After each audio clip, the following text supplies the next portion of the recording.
Good afternoon. Good afternoon and welcome to all our colleagues, or good morning, depending on where you are. I am very glad to welcome you to this session, the second session in our webinar series called Leaving No SAIs Behind. We have today a panel filled with what we will call experts in their field in terms of SAI development. I think we have all our panelists online, and so I will just give you an overview of the webinar before I start the introductions. And so for today's webinar, we will have a brief presentation from the global survey results about capacity development and what is happening with some of our SAI as in terms of trying to get capacity support. And then we will have the discussion around why we think we are in this situation and what we can do to help all our colleagues to get capacity development support. And so I can see my panelists are here. So I would like to first introduce to you Miss Camilla Fredrickson. She's a manager at IDI. I see Camilla. Can you just wave to your colleagues? Thank you. And then I see Miss Esther. Esther, I'm going to try to pronounce your name. I see Miss Esther Lameko Putoa. If that is not correct, please let us know how to pronounce it and we will correct it going forward. I am not seeing Esther's video. Yeah. Hi, and welcome, Esther. And we have Esther is from PASAI Secretariat. And we have Mr. Ula Hoem from IDI. Ula. Hi, Kerry. Hi, everyone. Okay. So this is our panel, ladies and gentlemen. And we have Miss Susan Will from the EC. Susan? Hello, everybody. Good afternoon. Thank you very much to all our panelists for joining today. And so we are going to start, and I will allow our panelists as well to just give a brief introduction, you know, what they do and their position at the organizations that I've mentioned. And then we will hand over to Ms. Camilla Fredrickson, who will give us an overview of the survey results as it relates to capacity development. So let us start with Susan. Susan, if you may, go ahead. Hello. Yes. So my name is Susan Wille. I'm an economist by training. I'm working for the European Commission for a certain number of years now in international cooperation. And now also for a certain number of years, I'm now working in the field of development economics. We're doing public finance management. We're doing budget support. And for both of these things, the role of the Supreme Audit Institution in the country is extremely important. And I'm following a bit relations and support to this very important institution. And that's why I'm very happy to be here. Thank you very much. Oh, yes, and the last point, I'm not an auditor, but I have been audited very many times. So you see my position also from the other side. Thank you very much, Susan. Just letting us know she has experience from both angles. Then we will go to Esther Putoa. If you could give us a brief introduction. Good evening, everyone. Kia ora from Auckland, New Zealand. It's actually 11 p.m. at night this time of the in Auckland. So I'm the Chief Executive for the PASAI Secretariat. So I've joined the Secretariat in the last year. I'm an auditor by profession, and I have been working in my country before moving to the Secretariat. So I'm in charge. I lead the Secretariat team in delivering all the programs and provide technical support for the 20 SAIs of the PASAI region. Thank you. Thank you. And then to Ula, Mr. Ula Hoem. Thank you, Kerry, and hello to everyone. My name is Ola Hoem. I'm a Deputy Director General in the IDI, heading the SAI governance department, which consists of our work streams on SAI independence, on well-governed SAI, and our bilateral portfolio. Before joining the IDI, I've been working for the Office of the Auditor General of Norway for close to 15 years, mainly with international cooperation and capacity development of SAIs. So been in the IDI now for 7 years. Thank you. Thank you, Ola. And last and by no means least, Ms. Camilla Fredriksson. Yes, thank you, Kerry. My name is Camilla Fredriksson. I'm a manager at the Global Foundations unit in IDI, where I've been working the last year a lot with the Global Stock-Taking Report. And previous to that, I've been working in IDI since 2014. And I'm originally an auditor by profession, but really I have a degree in political science. I wouldn't say I'm an auditor. Thank you. Thank you for the distinction. And to everyone here, my name is Kerry Crawford, and I work at IDI in the Global Foundations unit, and I will be trying to host this webinar as we move on trying to have a discussion about how we really try to facilitate support to all SAIs that are in need of support. So I welcome now, before I go to Camilla, I'd like to remind you that there is interpretation in French and Arabic and Spanish. So if you look to the bottom of your screen, there should be a little globe that says interpretation, and you can select the channel for the language you'd like to hear. All our panelists will be speaking in English today. So I'll then now hand over to Camilla to give us a brief overview of the global survey findings. Camilla? Thanks a lot, Kerry. I'm going to share my screen so you can see my presentation. Now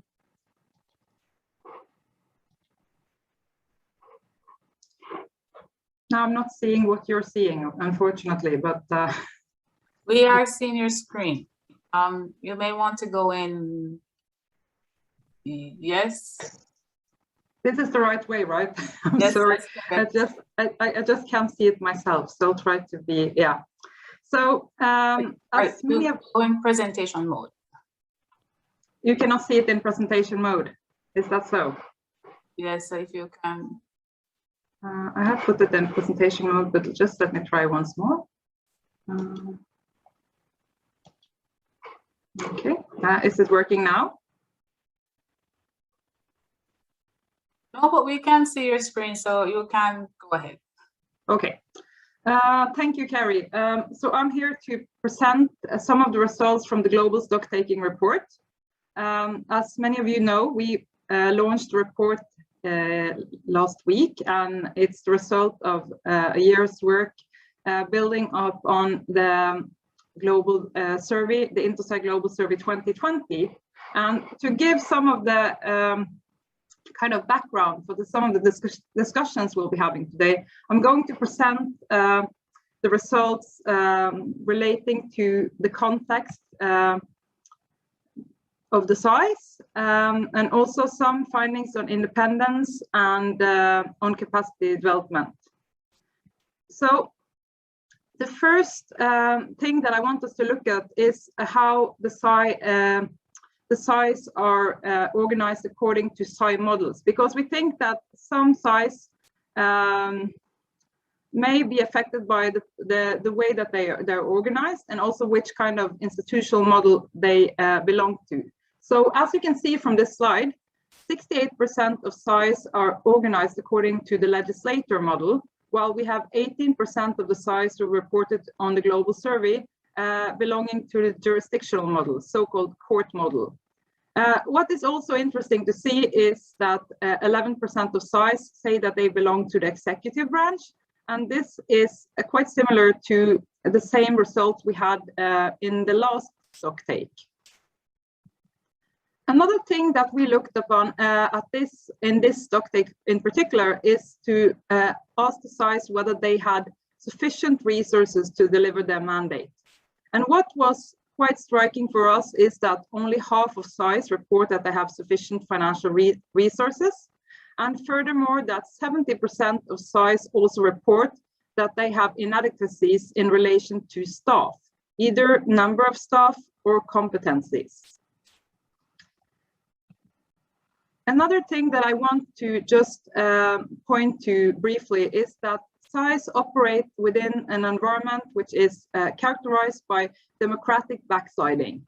And we see this is important because, for example, the Economist, the Democracy Index and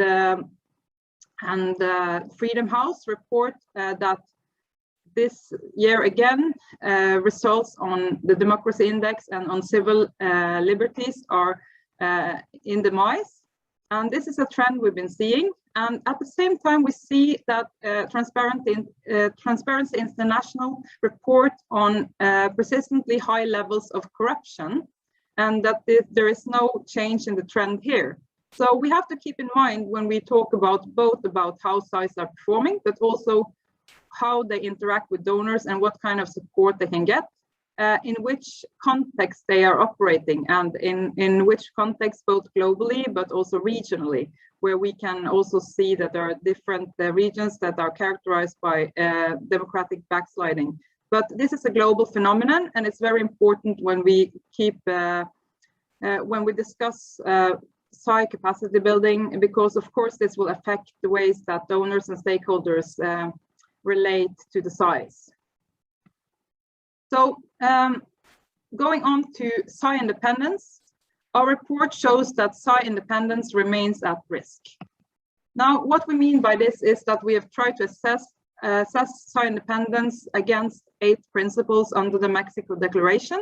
And we see that there is a fall in the scores on this index for 7 out of 8 principles compared with 2017. We see that ROPs are prevalent in lower income countries, which are the developing countries necessarily. And we see also that limitations are more severe in countries with lower income and less democratic space. Finally, we also see that financial and administrative independence remains low. So this also affects SAIs in the way that whether they have enough resources, if there are interferences in their budget execution, but also their ability to recruit, attract, and promote staff. And of course, this is important for the SAIs in terms of their overall capacity. Secondly, I want to make a point on SAI governance. In relation to SAI governance, we are seeing a lot of different things, but one of the main findings is that almost all SAIs have strategic plans. So strategic management is actually a priority for many SAIs. At the same time, we see that SAIs struggle to have adequate staff and have had limited progress when it comes to SAI staff professionalization. And this disconnect in the strategic management or in the governance between actually like what the SAIs want to achieve, their objectives, and also how they build the competency and integrate professionalization in their human resource management is a very important finding, because it means that if the SAIs are going to increase their capacity, then they need to look at the whole aspect of professionalization and human resources, not only looking at how they can improve their audit, for example, practices without taking this into account. This will also, again, affect what kind of support they ask for, and it will affect the way that they are able to deliver or interact with donors or other stakeholders. I also want to touch briefly upon the SAI Core Audit Services key performance results, because in SAI capacity development, we often talk about SAI adoption and SAI implementation. And here we see that SAI adoption is actually increasing.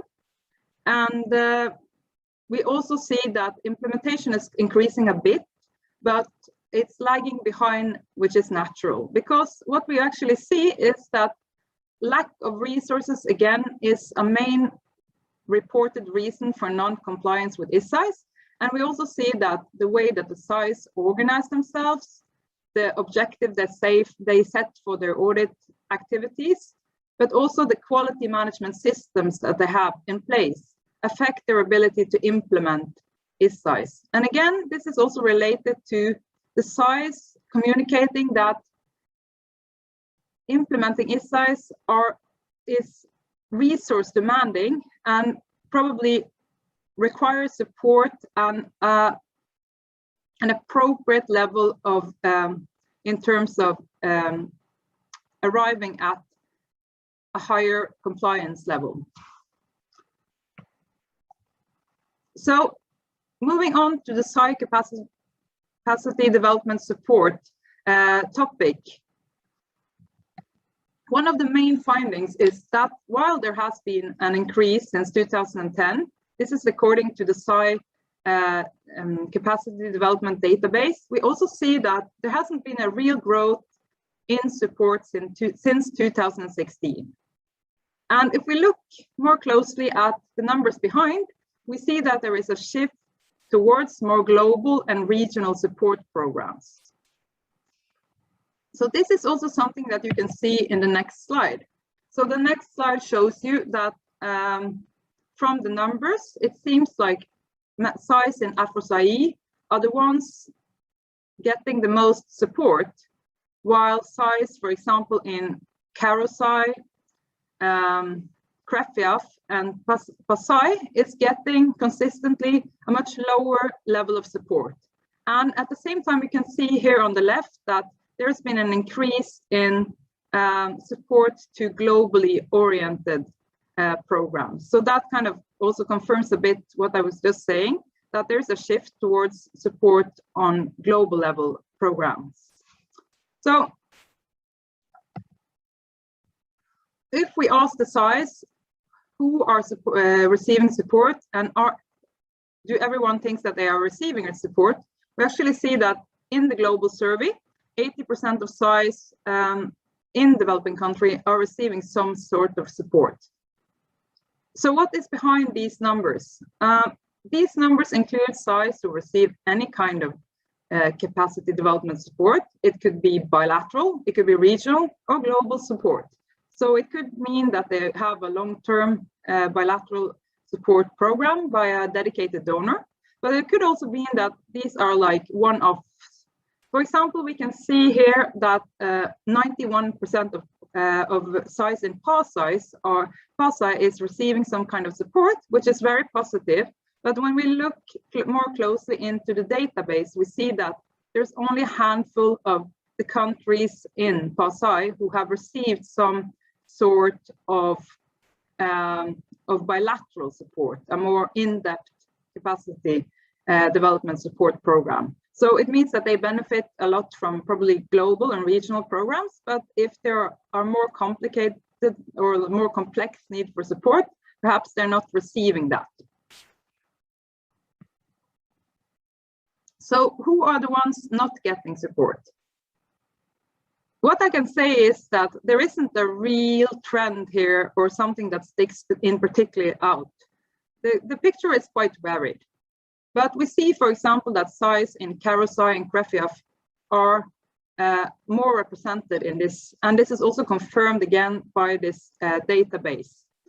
And it also correlates with the amount of support that these SAIs are getting. So in one of my former slides, I was showing that these regions are getting less support in monetary value. And this is also, the impression is confirmed when we look more into the database and just look at the number of support programs that they are receiving support to. What is interesting is that when we ran this data against fragile states and countries in conflict, there wasn't anything significant here. So actually, there seems to be an interest from donors and stakeholders towards supporting this fragile state, and that could also be related to some of the initiatives that's been rolled out already within the INTOSAI, such as FAPAP, but also a general interest probably from donors. There is no SAI model which is overrepresented, so there is no tendency here explaining it. Although we see that there could be a correlation, there is a correlation with levels of democracy when we run those that don't receive any support against the democracy index. However, I think it should be mentioned that that it isn't necessarily those that are part of the executive branch, but again, the levels of democracy plays a role in many other countries as well.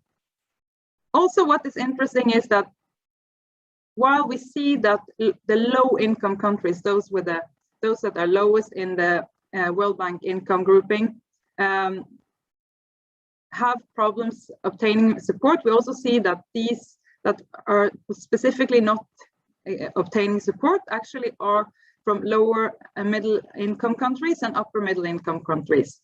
And that could perhaps be an indication that those very fragile and low income countries are seen as like more interested because of some political priorities. I don't know, that could be one reason, but also that when some SAIs have already been provided with some support, they are perhaps expected to manage on their own. Again, this is probably something that our panelists will discuss more in detail. And finally, I just have a final slide here on the perceived difficulty in accessing support. So here we asked the SAIs about how they experienced asking for support, and we gave them 3 alternative ways of doing this. And what you can see on the light blue bars in this slide is that most SAIs found it more difficult to get financial support where they are supposed to be the implementer of the support. So that means that they organize the support themselves and obtain, the technical experts and so forth necessary to implement the capacity building activities. And this is quite interesting because, of course, it could mean that donors and stakeholders are skeptical about providing support to low-performing SAIs, also because they don't know whether they are able to manage these kind of projects. But it also means that, for example, against these principles of the INTOSAI-Donor cooperation, which is that support should be SAI-led, that this goes against that principle if indeed this is the way of thinking of those who provide support. Now, we didn't ask those donors because this is a SAI stock taking, but of course, these are things to consider when discussing these issues.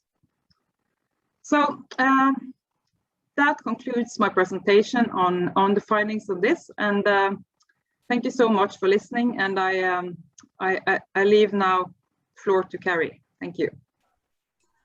Thank you so much, Camilla. And so we're now going to head into our discussion with our panelists, really focusing on that 20% of respondents from the global survey that indicated they weren't receiving any form of support.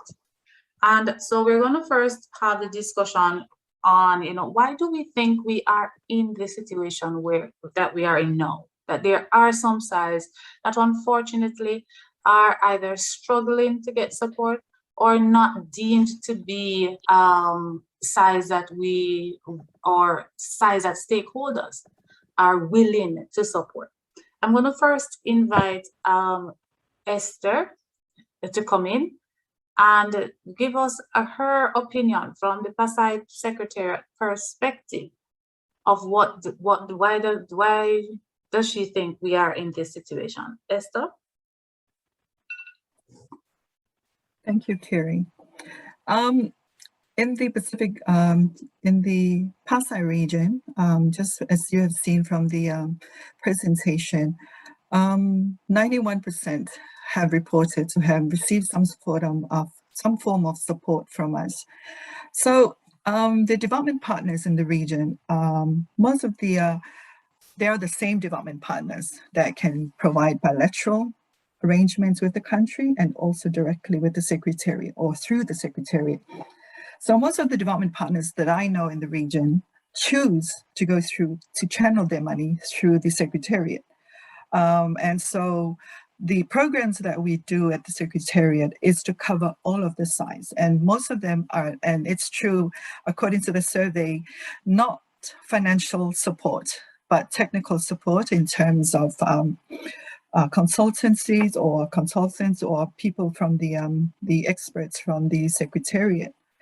One of the reasons perhaps why some of the SAIs are not, I think that most of the SAIs in the Pasai region do have access to funding or some sort of support, but mostly from the Secretariat, but not directly. So that happens mainly because they don't look for it, or some of them have looked for it, but they would get referred to the Secretariat, because we also have instances where the development partners received a lot of requests directly from the SAIs in the countries, and then those requests would be directly to us so that we can provide that technical support for them. Just generally speaking, why would SAIs not be able to access support in this manner? We have to understand the mindset of development partners or those providing the support. And the first thing they want, their money, is value for money. They want progress. They want changes, positive changes at the SAI. So that means they would always want clear objectives of where the funding is going. They want to know what will change, what would be the deliverables as a result of the funding that they will provide. And then number two, we must have policies and processes in place to ensure there is proper accountability of the funding or the support that has been given. And number three, they would always want reports or visibility of their support. So as a secretariat, that we also look for funding for support of the on behalf of the SAIs in the Pasai region. That's the mentality that we have to address. So we have very clear objective, very clear operational plans every year. And the development partner, we have to have constant communication with the development partner so that they know exactly what we're spending their money on. And then of course the reporting and the visibility of their work, of our work, so that there is evidence that the funding that they are putting into the region is making a difference, or changing policies, changing legislation, improving things at the SAIs, because SAIs play a very important role in the public financial management systems of the economies, of the small economies in the Pacific region. So I'll stop there, and I can share more later on. Thank you. Thank you so much, Esther. And you touched on a point where a panelist from yesterday's webinar on providing support to SAIs in challenge context mentioned. Mr. Keita from African Development Bank mentioned about, trying to look for support and having the approach of impact.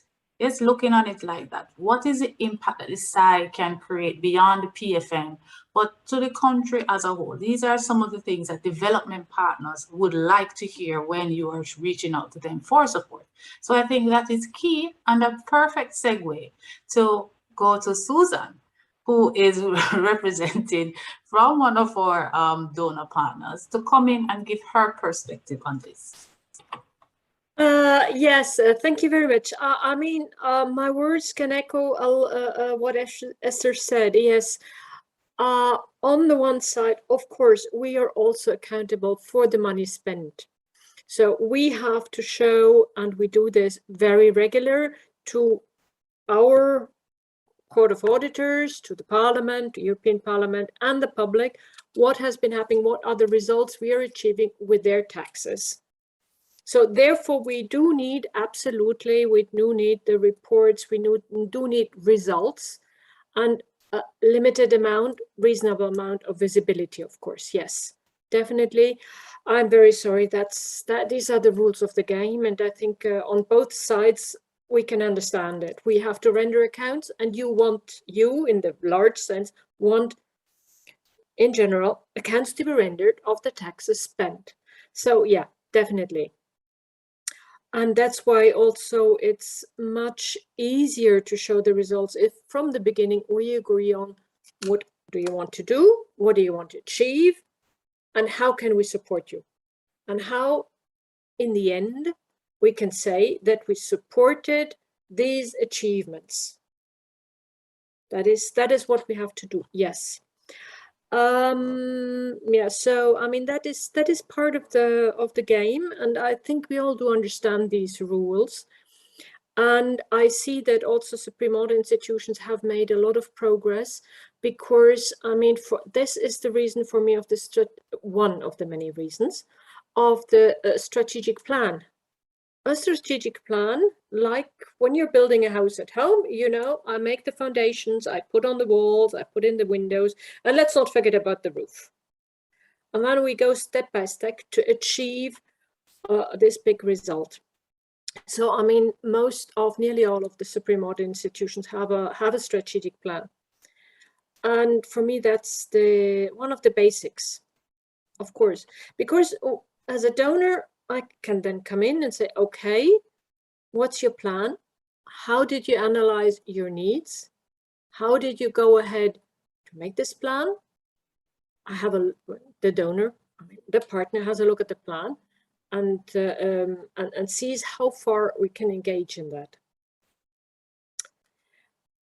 And why are there 20% of Supreme Audit institutions not getting support? First, I have to admit I'm a bit surprised, because in my mind it was a much lower figure, but that was a feeling more. So perhaps because I'm working with them, I just completely looped out those who didn't. So perhaps we can have another exchange bilaterally. But why would we not support Supreme Audit institutions? Sometimes it's because we cannot reach the Supreme Audit institution. Notably, and that may be the case in many non-democratic countries. I mean, as an external donor, an outsider coming from outside the country, outside the professional sphere, we are not INTOSAI. We are somebody from somewhere else with our own culture, with our own aims, goals, and principles and priorities. We're coming in, and sometimes we just can't reach the administration. We cannot reach the institutions because the overall framework makes it extremely difficult. Makes it really extremely difficult. And allow me just simplified, unjust, crudely simplified example is a few years ago, the Supreme Audit Institution of Afghanistan was supported. Today, I suppose, I don't know how it works, how it would work today. Would it be possible if today a new donor comes or a new partner comes and says, I would like to support them? Are they still existing? How can we reach them? You can understand, I mean, that is one of the situations where it would be extremely difficult. Another reason may also be because it's not only the series of bottlenecks within a Supreme Audit institution. You just presented this, Camilla: lack of resources, lack of staff, lack of training, lack of independence, lack of quality management. Yes, these things all happen. So it's not by attacking one of the problems that the whole of this complex of problems will be solved. I mean, a strategic plan looks at all of them. And a good plan will check which one is priority, which we can solve first, and which one absolutely has to come second, and so on. And this, of course, goes a bit further, because the best audit report is of little consequence if it's not read, if it's not used, if the recommendations are not acted upon. So it's not only the Supreme Audit institution, it's the sharing of the report or publication at best. It's the acting upon by government or whatever other constitutional body there is to act upon. And then perhaps at best also we would support also the good links with civil society in the country to strengthen accountability in the large sense in this country. So very often it is good and necessary to take also the surrounding context into consideration. And I know that in many countries, the European Union does not support directly and only individually the Supreme Audit institution. but we support larger PFM programs, larger capacity building programs, where the Supreme Audit Institution is part. And that's the difficulty with rendering accounts, because sometimes I just can't tell you how much went to the SAI. I just tell you, oh, there is a big program. Part of it was SAI, but I don't know how much. And then in these instances, it may very well look to the Supreme Audit Institution that the support comes from the Ministry of Finance or from the Administrative Capacity Institute. But in reality, somewhere behind, it was financed by a group of donors or so. Yes, I think it was fairly long. I think I stopped. Perhaps at another moment we can continue. Thank you very much. Thank you so much, Suzanne. And I fully agree with you that, you know, we have to take into consideration the context in which SAI is operating, the processes, the bureaucracies that are there. And as I think one of the participants mentioned, you know, what is the model of support? He gave that as a possibility for the reason that CREFI SAIs may not be supported, as well as the language barrier. These are things that, you know, Susan, I think, is alluding to as well. Camilla may want to jump in before I go to Ula. Camilla? Yes, I mean, I will not only be short, but I think it's very important for us, like in shaping this discussion, that one point it comes across, and that is we've also looked at the performance of the regions as a part of this exercise. And what we have concluded is that regions are very responsive to their members' needs. So I think that's very important when we talk about the, you know, the shift and everything like that, that, you know, we are seeing that what the regions are offering is very much what the SAIs are actually asking them. And then, of course, there is a, you know, the difference in the extent and so forth, but overall, that's our conclusion. Thank you, Camilla. And Ula, if you may come in from IDI's perspective, as a partner, a technical partner that has assisted many SAIs in terms of capacity building, can you give us your perspective on why do you think we are in this situation? Thank you, Carrie, and also thank you to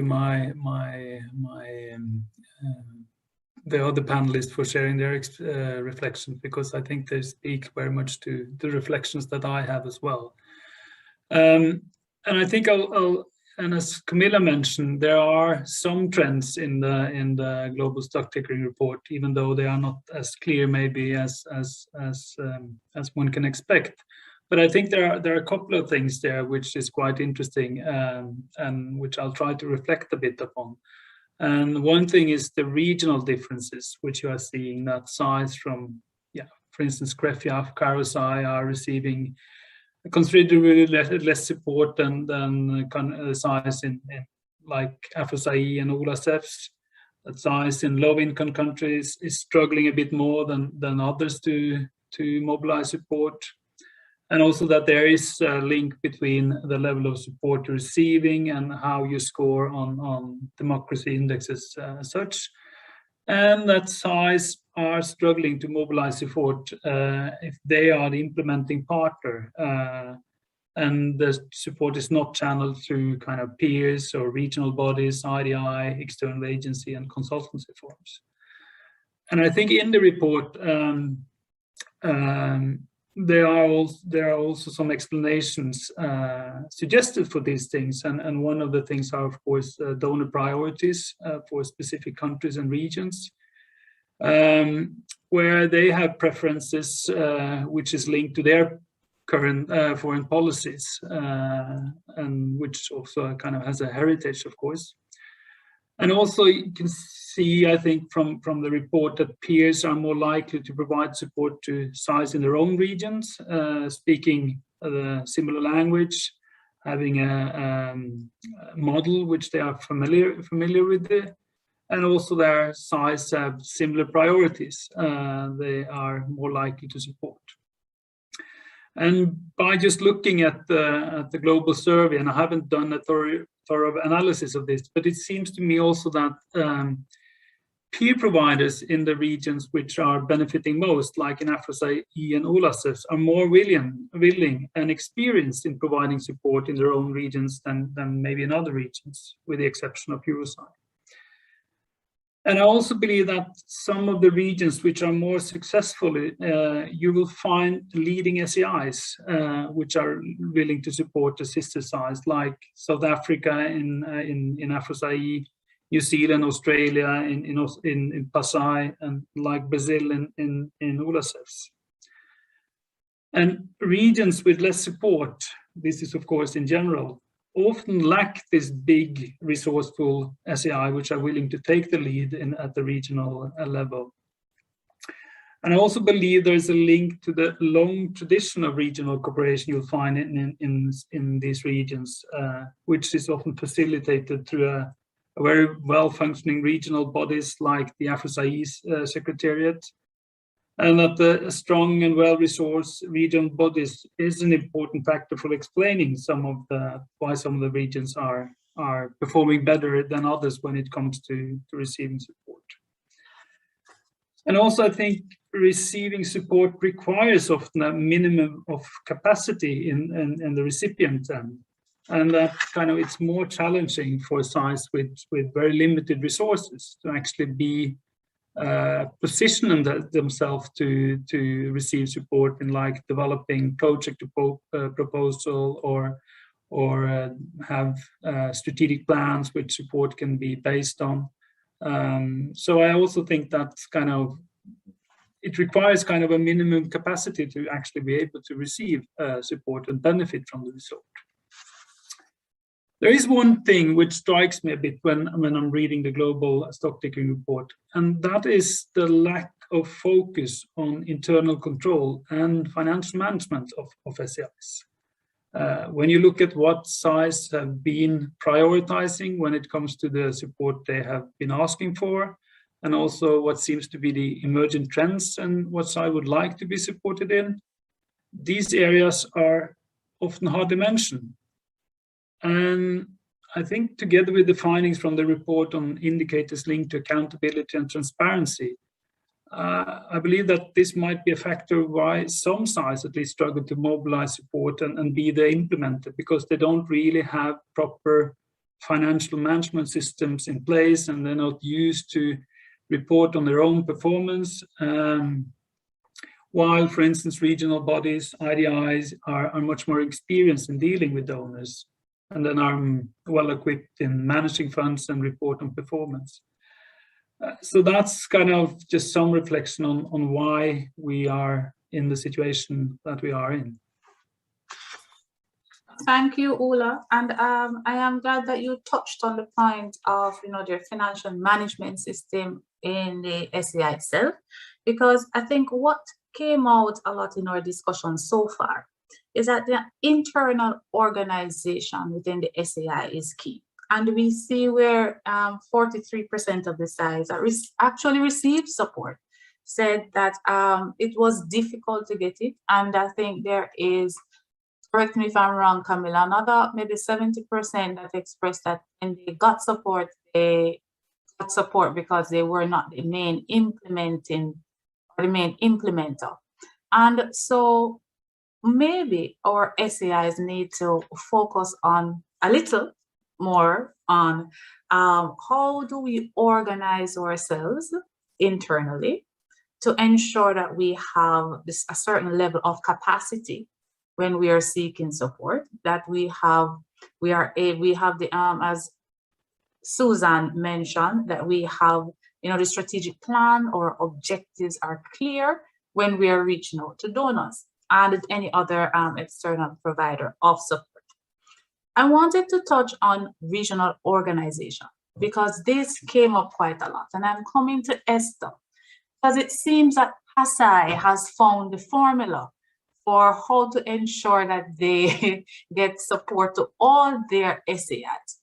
If you could, Esther, briefly sum up for us what it is that SAI has been doing to try to ensure that all their SAIs are able to get some sort of capacity support. Okay. So this falls under the category of governance at the SAI level. And the first step that we are trying to assist our SAIs or our members is first to get financial independence, mainly because most of the SAIs are still part of the Ministry of Finance. So their payroll and all their payments are still processed through the Ministry of Finance.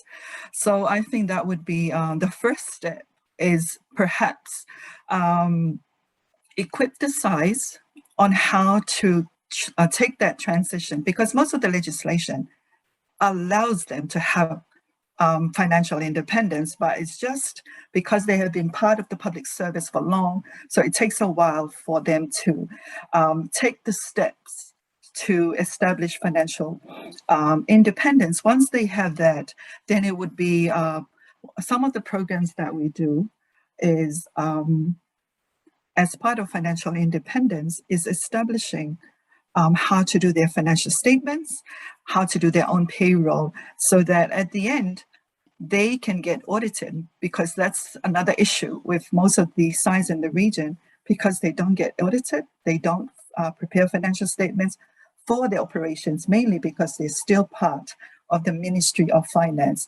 So, so that is part of the program that we are trying to achieve in terms of internal governance within the SAI.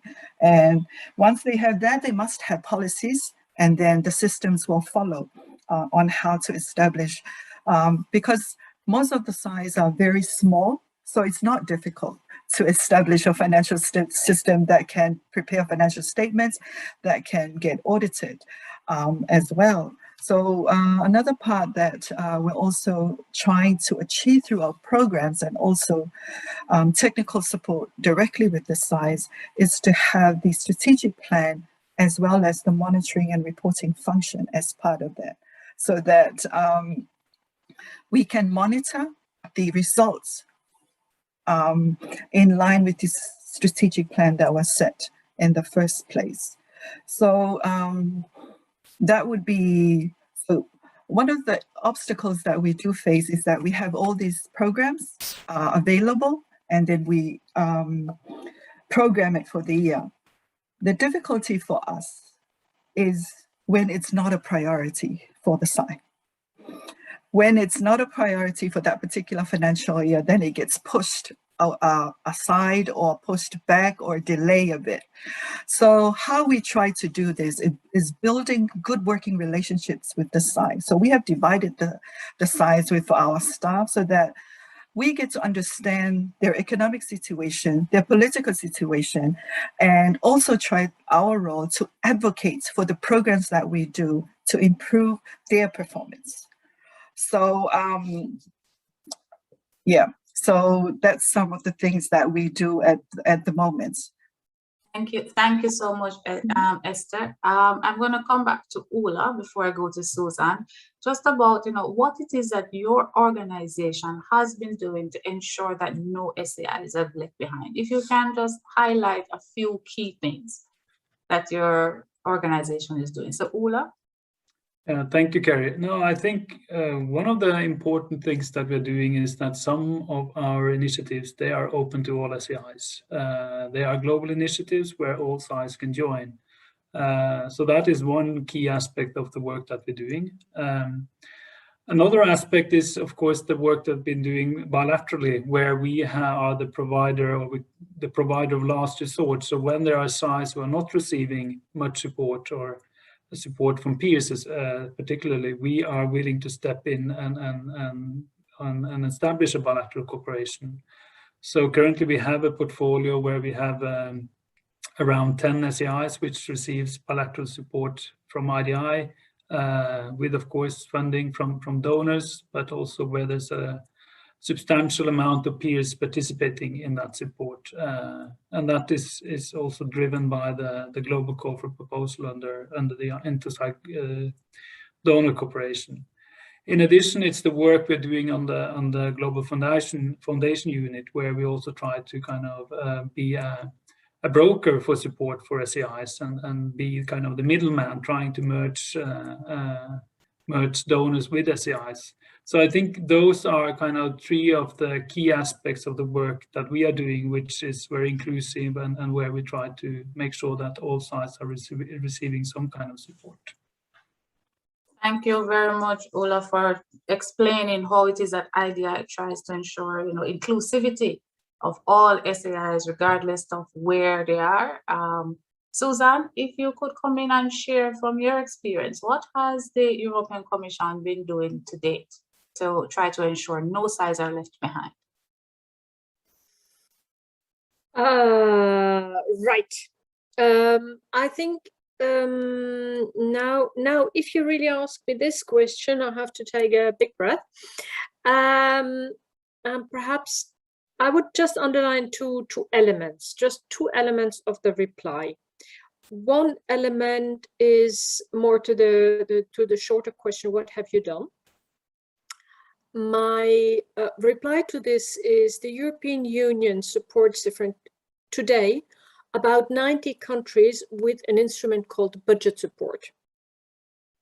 Budget support means that we are supporting selected government priorities, government policies directly through a transfer into the government's budget, contingent on eligibility criteria, on just that they have a good policy. I mean, it's just a policy that replies to the problem, a policy that is reasonable and that is sustainable, that it has a stable macroeconomic policy, that it has a good or a reforming public finance management system, and fourthly, there is transparency and oversight of the budget by the Supreme Audit Institution, by the way.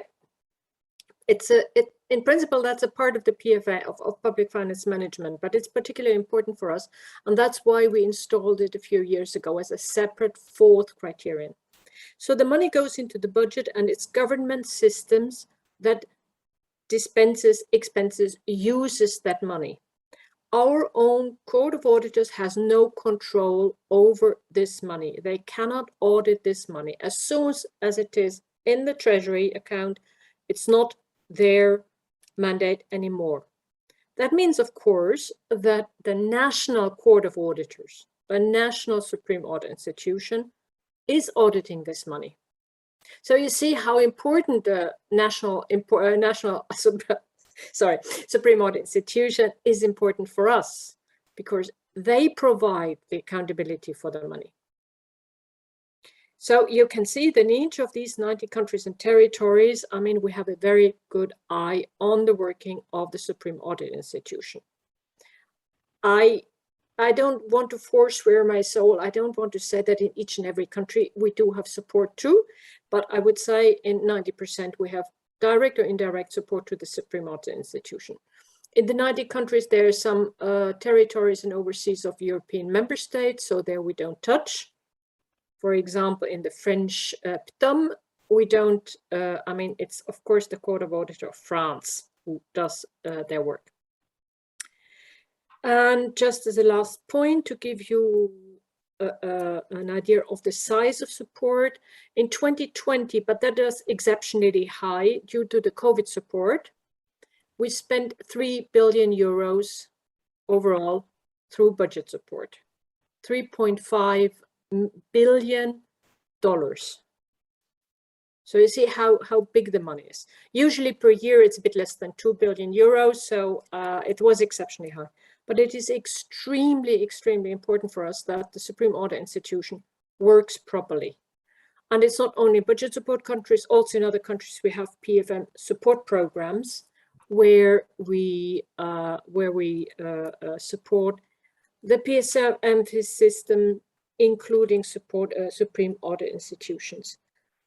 And then, of course, we do support also non-monetarily, without money, as a donor in political and policy dialogue, saying, hey guys, it's important. You have to. It's good governance. It's anti-corruption. I would even go so far and say human rights. It is important. And I mentioned the fourth criterion for budget support. So we are looking every year whether the reports of the Supreme Audit institutions are published as planned by the government. And if they plan to publish it and don't publish it, so it's policy dialogue, guys, why haven't you? What is the problem? And so on. And it has happened that there was an indicator, you get the money when the report is published, and the report wasn't published. And they couldn't get the money, and suddenly the report was published. So, I mean, it's also this massaging and saying, no, this downgrading of the Court of Auditors to a core chamber of whatsoever auditors are, how you name it in English, is not good. I mean, that is something that is extremely important. And the colleague from Yemen just mentioned in the chat, yes, it's also the constitution of the country which determines the part of the degree of independence of the Supreme Audit Institution. And there, as an outsider, of course, we're in a dilemma. Perhaps we may not agree with it. Perhaps we may say Mexico principles, they should be protected. On the other side, there's this respect for the for the country. So, I mean, there it's a bit more difficult, but there, I mean, people are supposed to be diplomats. I would expect that some gentle messaging there would also be possible. So, I mean, there are two main axes of support, and as important as direct financial and technical support is, I think we also should remember the how can I say, the soft power of dialogue and of peer pressure, which is of course very difficult to capture in the report as such as the global stock taking. But I think we should never ever forget about that. And I would to trespass on an earlier question about regional organizations. I think why is there such a lot of support? I think there are two things, because besides all the important points you raised already, it's the help. I mean, it's easier for peer support. It's multiplier effects. We're hoping multiplier effects. It's easier to support SAI than to have 20 nano small projects in each of the Pacific island states. That would be for an administration, a donor administration, fairly difficult. But of course, a direct discussion with PASAI is much easier, and they're doing a great job. So it's more efficient as well. And the last point would also be, I said we're outsiders. We have to be aware of the role of outsiders. We can sometimes be a strong actor, but sometimes we have to step back, especially in fragile situations, because the Supreme Audit Institution not only must be as independent as it can be, but also appear independent. And if an outside organization, a donor, comes in and supports them very strongly, that of course can put their own position in peril. And that is why some years ago, when the special support to certain most challenged Supreme Audit institutions was seen as a necessity, why IDI was an extremely well-placed partner, was the best-placed partner to organize this support. IDI, and then with the regional organizations, because they're perceived as much more neutral. Thank you, Susan. Thank you very much for some very good insights from the donor perspective. And I think we want to move a little over to what are the solutions, what we can do to assist this 20% or ensure that when we have the next global survey, we do not have any of the respondents indicating that they have received no support or that they are struggling to receive support. So I'm going to just quickly sum up what was mentioned a while ago, that, in terms of why we are in this situation. So the possible reasons could be that, the understanding the context in which the SAIs operate, as well as the context of the stakeholders themselves that we're asking for support, is very important. And this is not something that is happening.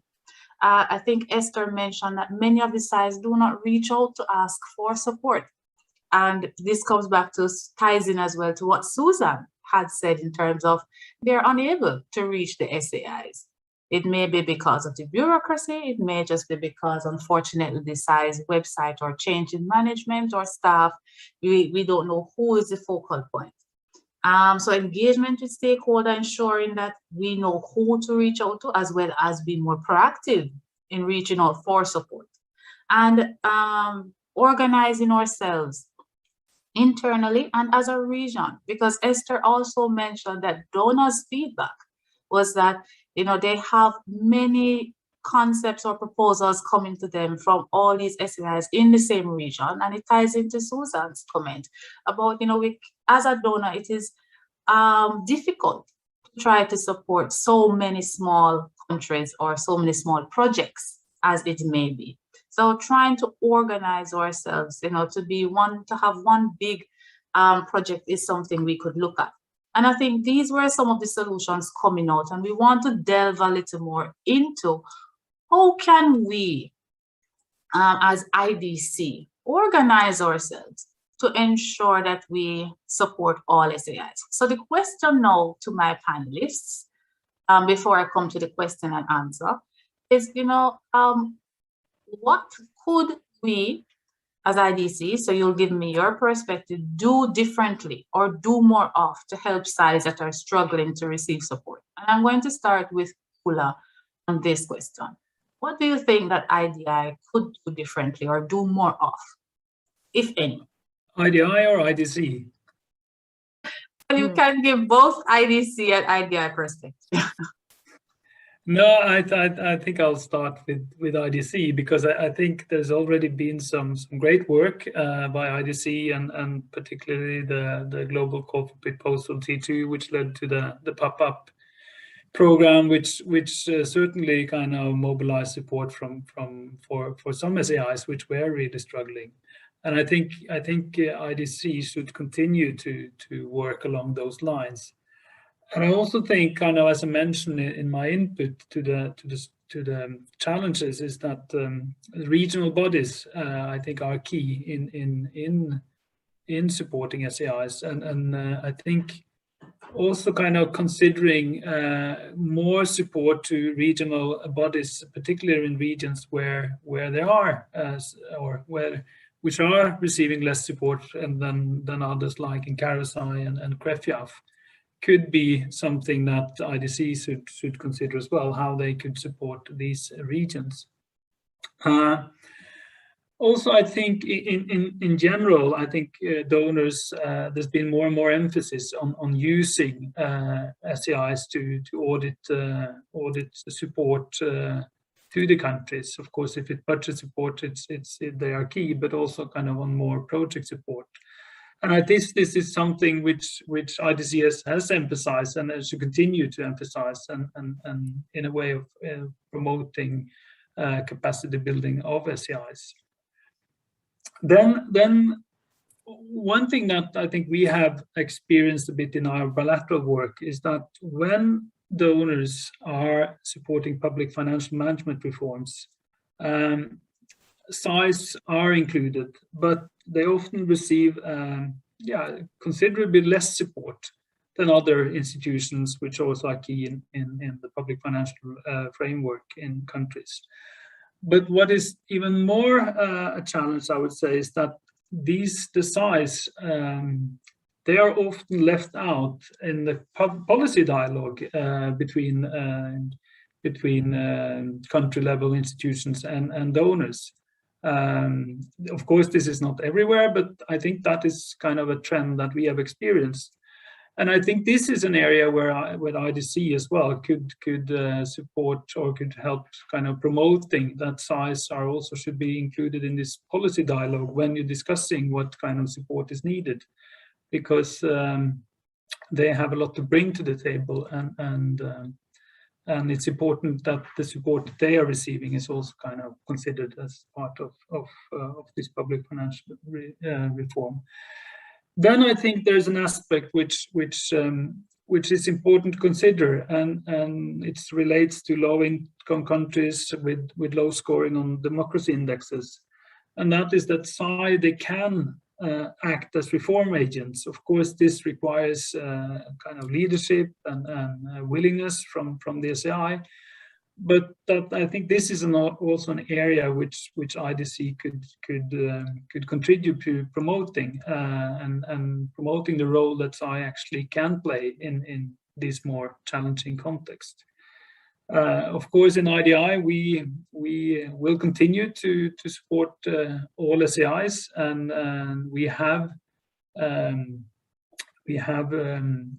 built our bilateral work quite considerably over the last couple of years, but we are constantly also kind of revising our portfolio to make sure that it's most relevant and inclusive. So that is something that we will continue to do going forward as well. Thank you, Ola.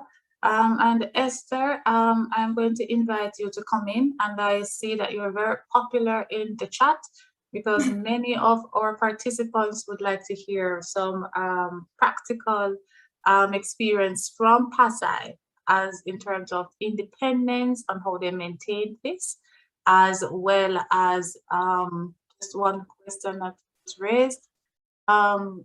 An example of how you support your SAIs to operationalize legislation that gives financial independence. So, Esther, I want to ask you then, if you could frame your response around this, you know, as a regional body, as a secretariat, you know, what do you think that you could do differently or more of to ensure no SAIs are left behind in general, and then as it relates to independence, as they have raised the question? Okay, thank you. So in terms of independence, for the 8 pillars of independence, or the 8 principles of independence, there are only 3 areas which requires improvements in the SAIs, where they have scored low in the SAI-PMF results, and that is financial independence, independence of the SAI head and officials, as well as the follow-up of audit reports.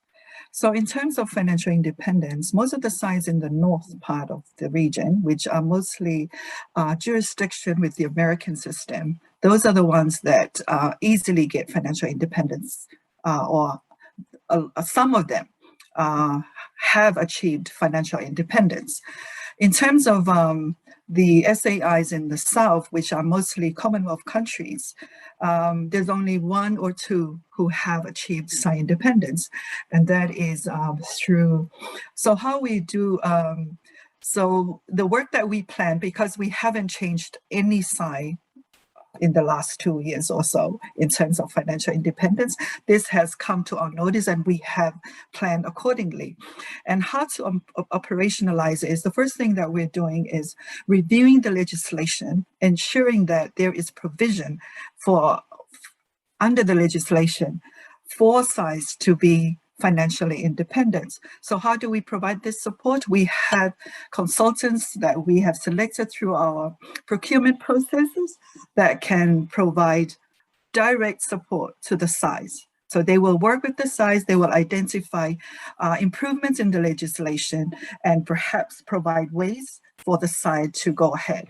And we all know that going through legislation process is a long process. That means they have to do a lot of consultation and then getting an act approved in Parliament. So this is also part of our work, training them to communicate with stakeholders, because some of the changes that we require to do in the country at the SAI level requires legislation, requires policy changes. So we have to advocate. That means do a lot of presentation in Public Accounts Committee, do a lot of presentations with the decision makers. So that's how we think. And because I've worked in the public service for long, I've been in the area of administration as well in doing these things, which is why we are confident that it can be done in small island states, like in the southern part. So what we are doing is working with the SAIs and convincing them to work with us to achieve this. And because all of that has been put on hold because of COVID, there's no travel in the islands.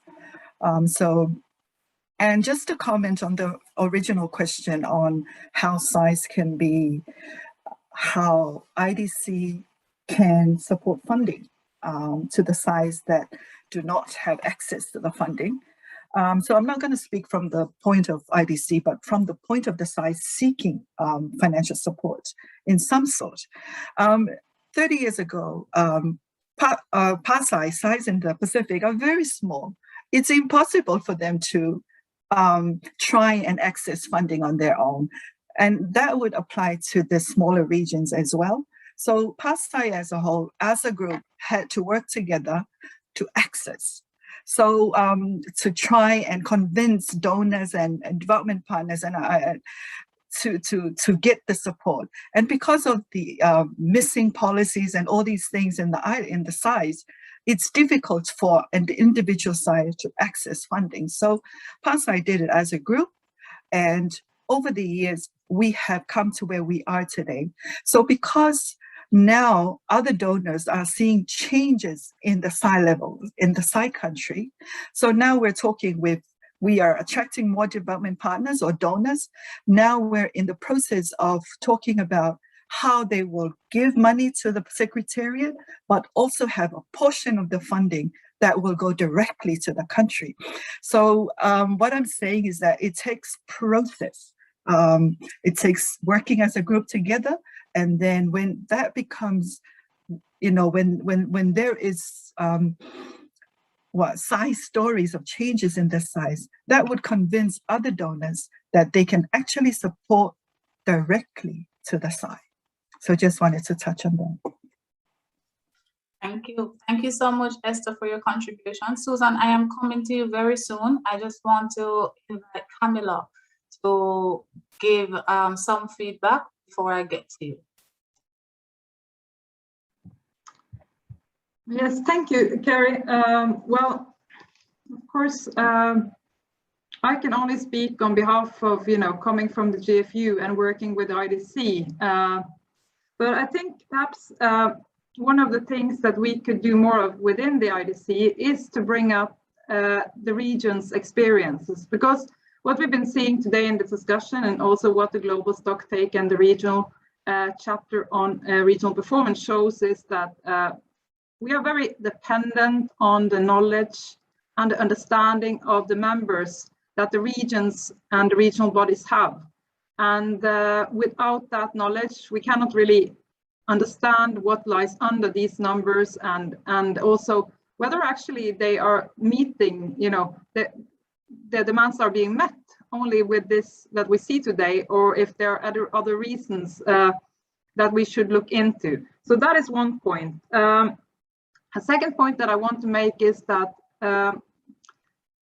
there is this continuing tendency to be very preoccupied with the strategic management, but I think what is and whether SAIs have strategic plans, and I think that's very good because it focuses on the organizations of the SAIs. Yet I think it's very important to not forget that the SAI's own accountability is very much key when it comes to being an attractive partner for any donor. And the SAIs should be better at being transparent and sharing their own results. I mean, that relates either to SAI PMF reports, where we saw that only 18% of SAIs published their SAI PMF reports. That also relates to external auditing of financial statements. Not all SAIs submit financial statements. Of course, this is partly related to issues related to financial independence, but still those that can do it don't always do it. And while almost all SAIs have strategic plans, only 57% of those who said that they had strategic plans actually report publicly on their progress towards achieving the objectives. And of course, this makes donors and other stakeholders skeptical, because even as for example, as a region, you would have to know that those members that you take on board time and time again, because you're also accountable towards your donors again. So you have an additional layer there of accountability. You cannot always continue like rolling out programs. And I think that goes both to global and regional programs, which is kind of a challenge because, I mean, I know also from experience how this report on progress of different regional or global initiatives and try to explain why SAIs are not meeting and delivering on the outputs. It can be very difficult to justify it, and you might understand the context. And that brings me maybe to my third point, which is that when we looked into the database, we also looked at, I mean, I went through some of the projects and I saw that there were still projects in the database that actually haven't been supported. So those goes all the way back to the first round for the global call for proposal back in 2011. And it's very interesting to see that this is the case. They're still there. And I think, for example, like, first of all, we should obviously make better use of the database, although it can be a bit difficult for us. We should continue to urge people to register the things there.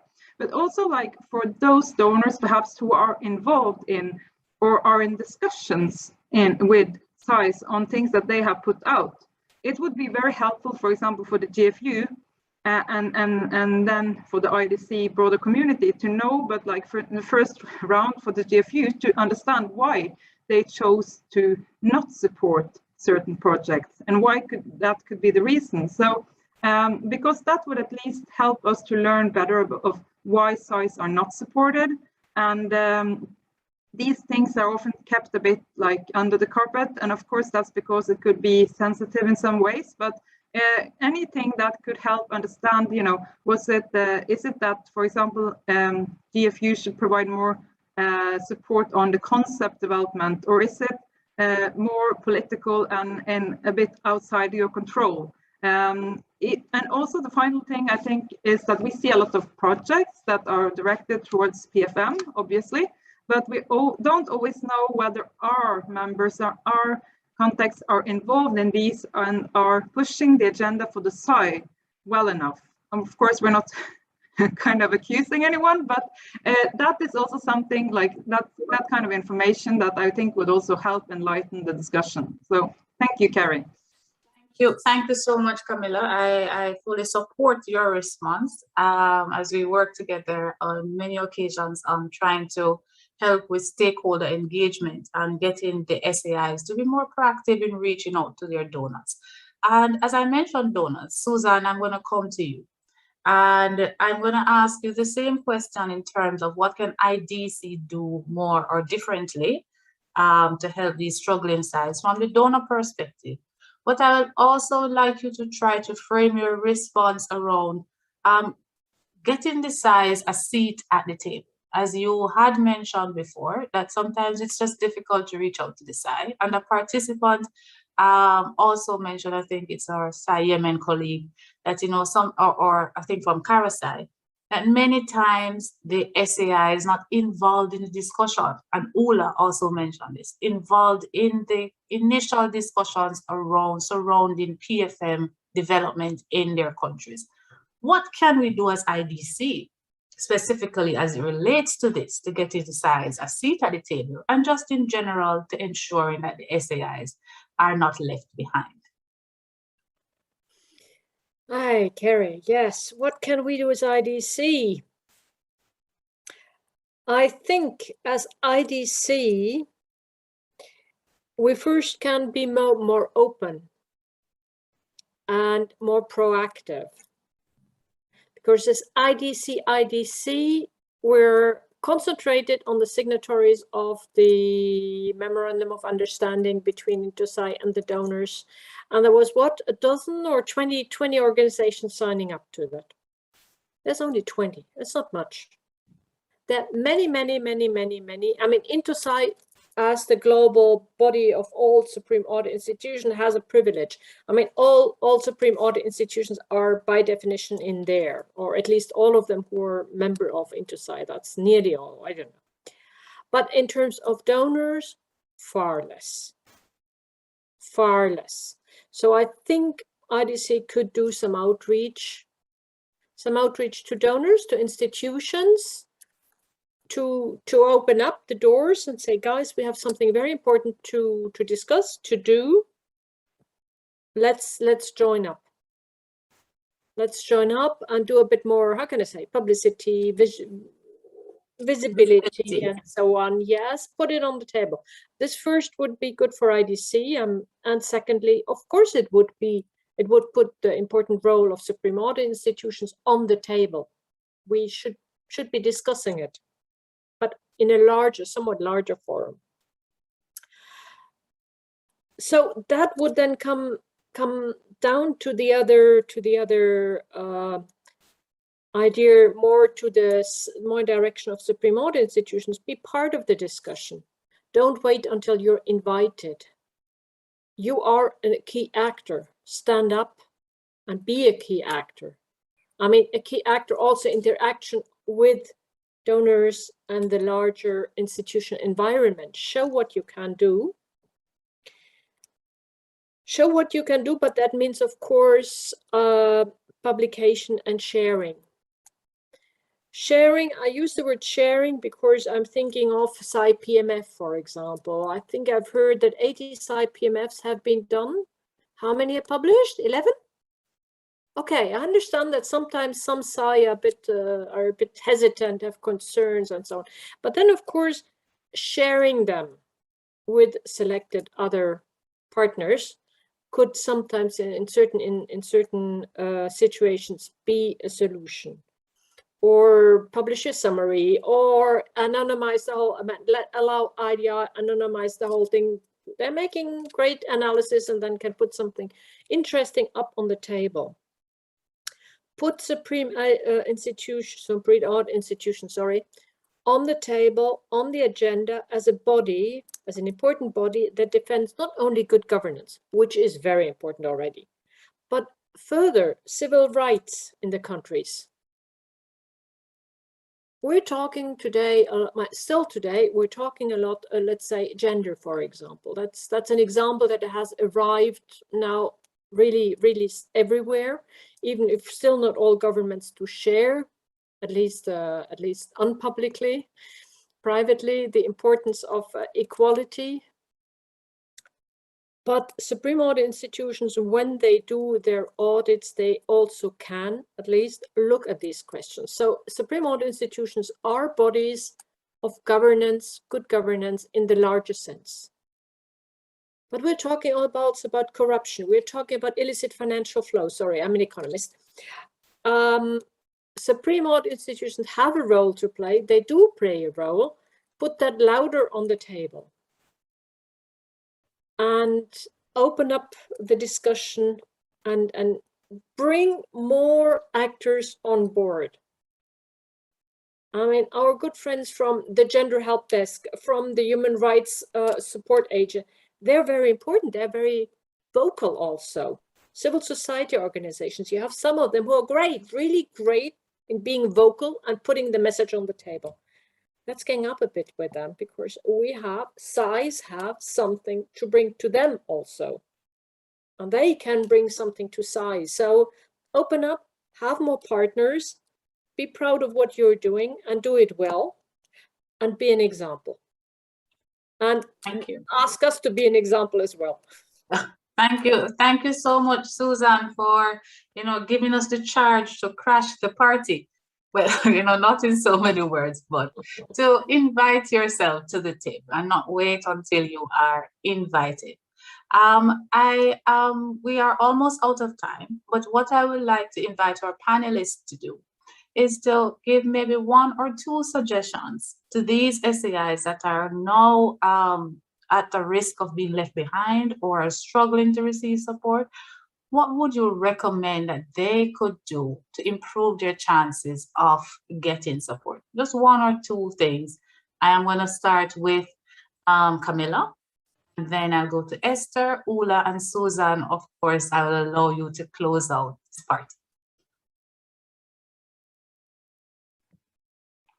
Thanks, Karen. My 2 main messages to the SAIs would be to be more open and to show that you're accountable by trying to, as much as possible, make order in your own house when it comes to financial and organizational accountability.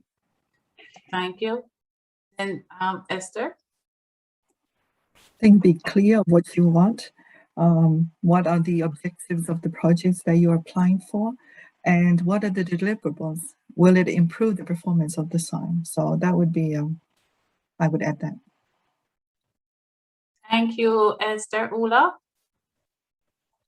I would like to echo what my colleagues have said, but I also would like to add that be courageous and be fearless, and don't kind of wait till people come and offer support, but actually get out there and show what you can do, like in line with what Suzanne just said.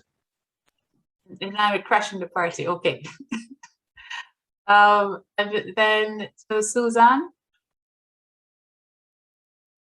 Yeah, thanks a lot. I agree with all what was said earlier.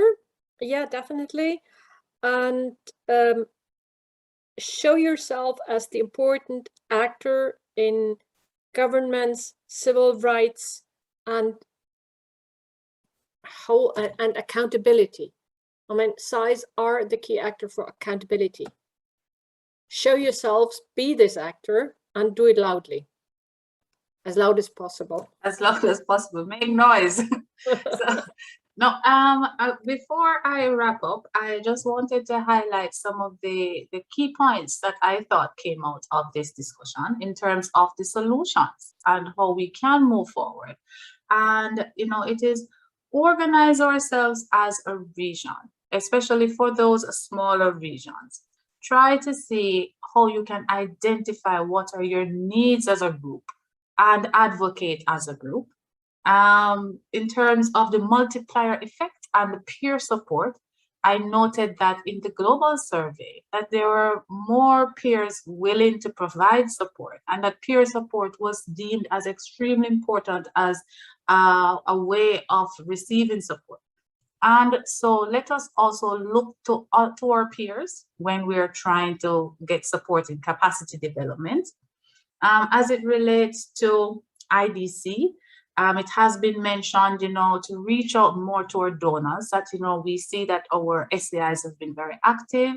And if we want to try to reignite, you know, the flame amongst our donor colleagues, to have a larger forum where we reach out and advertise what the SAIs can really do as it relates to accountability, not just PFM, but for the country as a whole in its development. And so I'd like to just say that I think these are very valuable pointers of moving forward. I want to thank all our esteemed panelists for coming today and being a part of this discussion. And we invite all participants to please send us any comments that you have via email or in this chat, and to join us as well for the session on coordination, which we believe is extremely important as it relates to getting the SAIs a seat at the table, you know, crashing the party and being more vocal. Camilla, is your hand up? Yes. Yes, I just also want to invite people for tomorrow's session on how we can improve support based on the findings of the global stocktake. So there will be more global stocktake discussions tomorrow. So yes, so more discussions on the stocktake, the global survey, which is available on the IDI website. And that, you know, we are saying, let us continue the discussion about how we ensure that none of our colleagues are left behind. I know the INTOSAI Capacity Building Committee would be glad to hear from you about how we can move forward as well, and all other key stakeholders. So thank you again to all panelists and participants, and we wish you a good day.